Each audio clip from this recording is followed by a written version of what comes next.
Nice win for the Utah Jazz. They come into this game against an Atlanta Hawks team that I was interested to see how the Jazz would match up with. We all know Trey Young and what he is, what he does. All-star caliber player who can light it up and also can just like get points for his teammates. He's been struggling recently, but I was I was a little worried that Trey Young was going to come into this game and just dominate Utah.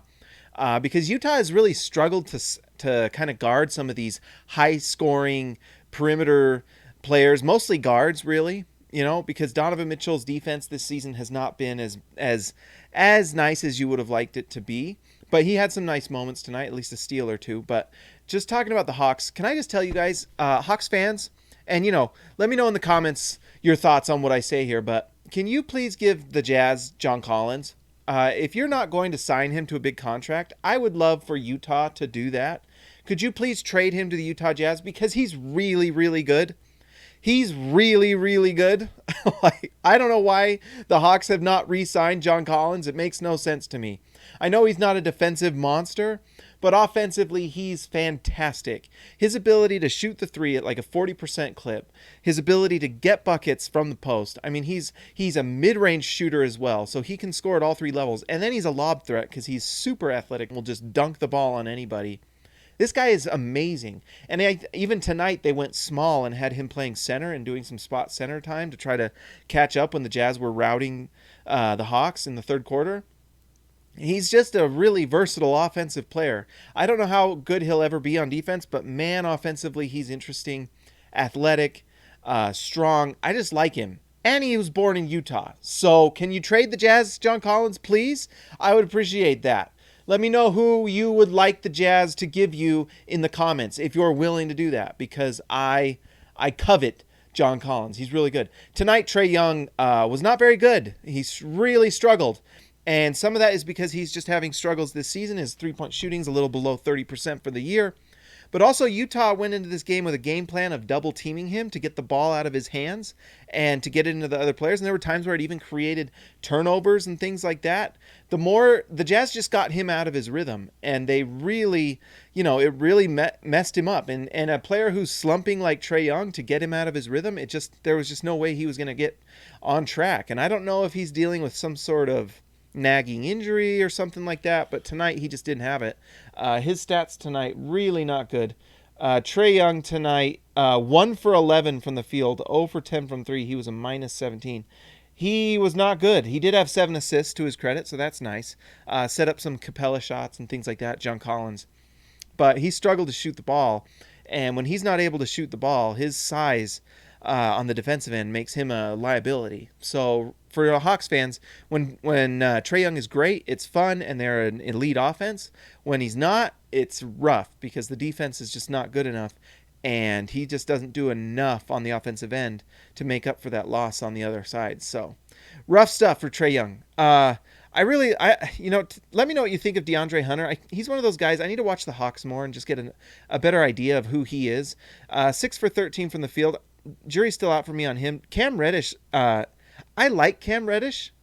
I don't know how good he is. Defensively, I don't know. I just don't know. Hawks fans, let me know. But tonight he shot it really well. I like his shot. I like his size. I like the tools. I like everything he brings to the field. I just don't know yet. And maybe that's just all it is with the Hawks, is that they're young. They're just a young team, and young teams make mistakes, and young teams struggle to defend. So it might just, and I know the Hawks want to make the playoffs, so maybe they've got some trades coming up at the trade deadline.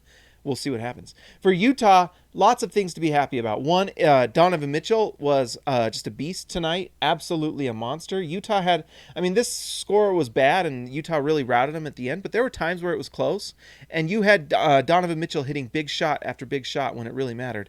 Tonight, 6 for 10 from 3, 60%. That's just fire. That's incredible shooting. And he was also dishing the ball, 4 assists. He had multiple times where he kicked it out to Bojan Bogdanovic, who has really struggled. He really struggled tonight, except for some of his spot-up threes. You actually look at Bojan's numbers, 6 for 12 from the field. That's actually really nice. That's stuff he's getting set up on, because the things he was trying to create on his own was not good.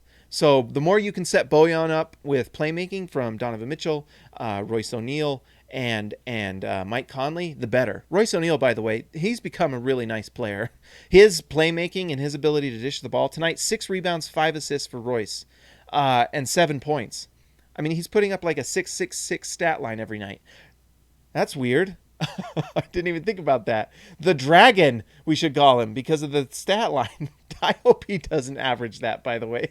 That's super weird. And I don't know if I like talking about that. That makes me feel weird. Knock on wood. Hey, oh, yeah. Let's get that weirdness out of here. But anyways, I'll take those stat lines where he's getting rebounds, assists, and points.